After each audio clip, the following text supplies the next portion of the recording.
هرچند در تاجیکستان ساحه طب به طور نظررس پیشرفته است، اما باز هم عده زیادی از بیماران در داخل کشور به درد خود طبیب و دوا نمی‌یابند و رو به کشورهای خارج می‌آرند. پیشتر اکثر بیماران تاجیکستان بیشتر برای طبابت کشورهای آلمان و اسرائیل را انتخاب می‌کردند و عده هم روسیه را. طول چند سال آخر بیشتر بیمارانی که به درد خود در کشور دوا نمی‌یابند برای طبابت به هندوستان سفر می‌کنند. اکثر کارافتادگان درمانگاه و بیمارخانه‌های هندوستان و طبیبانش را ستایش می‌کنند. میگویند خدمت رسانی طبی در این کشور ارزان بوده، بر ضمن این صفت طبابت خیلی بلند است و حتی از بهترین ها در جهان می باشد. اما نفرانی هم هستند که به این کشوری عظیم برای طبابت خود یا فرزندان سفر کرده به خاطر ندانستن زبان یا مشکلات دیگر سرسان می شوند. به طور مثال جمیله کامیلووا، مادر 2 فرزند معلول که با هدف طبابت و پا راست کردن کودکان خود به هندوستان سفر کرده بود، $4500 از کارتش که به اگرا اینوست بانک تعلق داشت مبلغ از داخل کارت نابود می شود، حالان که این مبلغ توسط کاربران فیسبوک جمع آوری شده بود.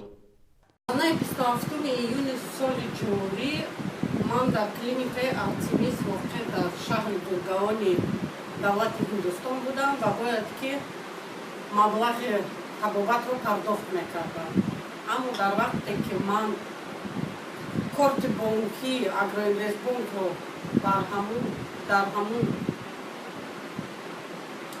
ترمینال موندم و من خبری اومد از همون ترمینال که کارت من محکم شده. اما امروزها پیدا شده‌اند نفران تاجیکستانی که در مشهورترین طبابتگاه‌های هندوستان کار و فعالیت می‌کنند و برای خدمت به هموطنان خود آماده هستند. بانی تاجیک سعیده بابانیازووا مدت 3 سال است که در شهر دهلی هندوستان در طبابتگاه مشهور میدانتا همچون ترجمان کار می‌کند. این بانی تاجیک میگوید هر نفری که مقصد طبابت در هندوستان را داشته باشد همچون یک دوست و هموطن خدمت خود را دریغ نخواهد داشت. خانم سعیده پولادونا حالا در خط علاقه با ما هستند. میخواهم چند سوالی که درباره طبابت در هندوستان کاربران پیام دانستن میخواهند سوال کنم. خواهر سعیده، میگفتید که چرا بیشتر بیماران از تاجیکستان برای طبابت با وجود دوری راه و زبانش بیگانه بودن هندوستان را انتخاب میکنند؟ این کشور در طبابت چی برتری از دیگر کشورهای پیشرفته در ساحه طب دارد؟ اولا اینکه تاجیکستان هم بد نیست، اما بعضی از تجهیزات‌هایی که لازم داریم ما در جمهوری تاجیکستان نیست. بعضی از تجهیزات‌هایی که بسیار با طریق زمانوی است و با طریق زمانوی جراحی میکنند، بعضی متخصصانی که با علم‌های زمانوی تامین هستند از اینها نداریم. از این خاطر بسیاری مردم میدونند که هندوستان یکی از مملکت‌های پیشرفته جهان است و به خاطر که از اون طب هندوستان از بعض طب‌هایی که پیشرفته هستند خیلی نرخ دسترس دارد و نرخ ارزان دارد. مثلا حتی از روسیه، از آلمان، از دیگر جایها خیلی نرخش کمتر است. از ایران نیز هم خیلی نرخ دسترس دارد. از این خاطر بعد بسیار مردم مهربان هستند در مسئله طبابت. قریب که همه‌شون علم خوب دارند. همراهی مریضان بسیار با مهر و با شفقت. اساساً کدام نمودی بیماران میخواهند خود را در هندوستان معالجه کنند؟ اکثریتشان بیماری‌های قلب میباشد.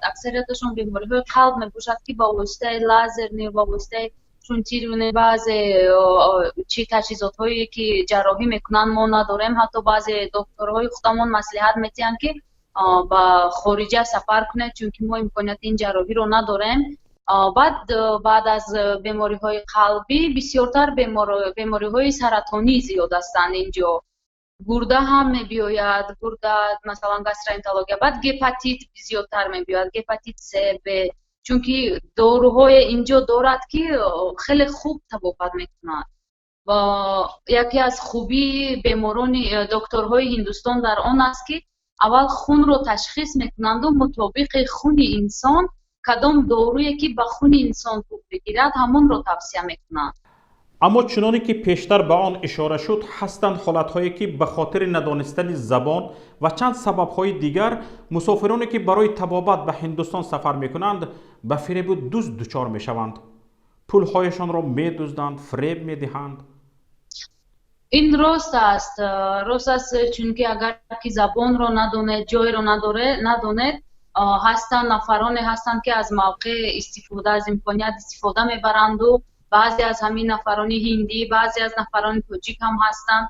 زیادتر اینجا ازبک ها هستند که بسیارتر به فریبگری چی دست میزنن. مقصد وقتی که یک شهروند خارجی مثلا یک تاجیک میبیاید یا یک ازبک میبیاید اینجا، وقتی پول اینجا رو سرفهم نمی رود، در هر جا میتواند که چی کند، مبلغ همون رو زیادتر روی اونده گیرد یا که پولش رو مایده کند، کمتر دهد.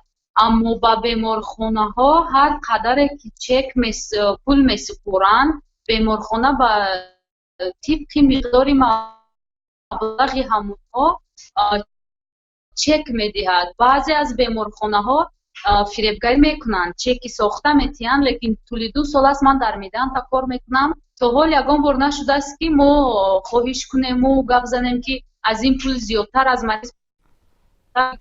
شما با هموطنانی که میخواهند در هندوستان طبابت گیرند، کدام طبابتگاه های این کشور را توصیه میکنید؟ کدام از مرکزهای طبابتی این کشور خوبترند؟ من زیادتر اینجا همه کلینیک‌هاشان خوب هستند، اما برای من زیادتر میدان تا معقول شد، چون که اینجا یگان راهی فریبگری نیست، خلق را هیچ وقت فریب نمیکند و ما طبق معاش ماهانه معاش میدهد و بعد زیادتر بیمار رو دستگیری میکنند. قریب که همه نمودهای بیماری رو اینجا طبابت میکنند، از جمله در مطالعه قلب در هندوستان یکم درجه است و در جهان دوم درجه است و انکولوژیش هم بهترین انکولوژی است. من توصیه میدادم که بیشترشون به میدان تا می اومدند یا که بعد طبق دیاگنوزی مقصد تشخیصی اون مریض می توانستیم و اون دکتری درکاری رو پیشنهاد کنه. آیا بیماران می توانند پیش از سفر به نمودهای خدمت رسانی طبی طبابتگاه شناس شوند، نتیجه های تشخیص های خود را فریستند، مصلحت های پیشکی گیرند؟ حتما اینجا بیمارخانه سایت مخصوصی خود را دارد. مریضان می توانند با اونجا تشخیص خود را پرتایند و بعضی از عکس های خود را پرتایند که در کدام حال هستند و بعضی و شکایت های خود را بنویسند. بیمارخانه با آنها مصلحت می دهد که نزد کدام دکتر روند و چقدر مبلغ می توانند با خود گرفته بیارند، حتی مبلغشان را هم میگوید. و در هندوستان یگانه بیمارخانه هست که بعد از طبابت مبلغ زیادی رو میدهد. من با شهروندان تاجیکستان میتوانم اولین درجه از ایرپورت، از فرودگاه آنها را پیشواز گیرم. مقصد با تاکسی تامین است بیمارخانه، با تاکسی بیمارخانه اولین درجه ویزا دعوتنامه‌شان رو میفرستیم، بعد ویزاشان رو میکنن، بعد از ایرپورت از فرودگاه آنها رو پیشواز میگیریم، با بیمارخانه شناس میکنیم، بعد هتلشان رو هم انتخاب میکنیم طبق نرخ گفته آنها. هر آنجا رو که آنها معقول کنن نرخ‌های ارزانتر رو توصیه میکنیم، جایهای تازه‌تر خوبتر رو توصیه میکنیم. و باز یک چیزی دیگر است که در همین اگر با ترجمان‌های هندی و بعضی از اونو بیاین، اونو کمتر حتی در میگن مهمانخانه ها و داروخانه ها نیست حق خود رو میمونند. اینجا من زیادتر کوشش میکنم که از بیمارخانه و از اپتکا هر قدر که باشد با مریضان ارزانتر دسترس شود، هم اتاق و هم داروها رو تا 20% تا 50% من ارزان با اونها یافته میتوانم دهم، چون داروهای خوب هم هست. بعدا پورا بعد بیمارخانه رو روی بیمارخانه اونها رو شناس میکنیم. اگر که اینجا که معقولشان نشد بیان به دیگر جا میخوایم هرچی که مریض خواهد. نایب پرزیدنت طبابتگاه میدانتی شهر دهلی هندوستان به پیام گفت که آماده است با درک مسئولیت بیماران از تاجیکستان را قبول کند و برای طبابت یافتن آنها تمام کوشش خود را خواهد کرد.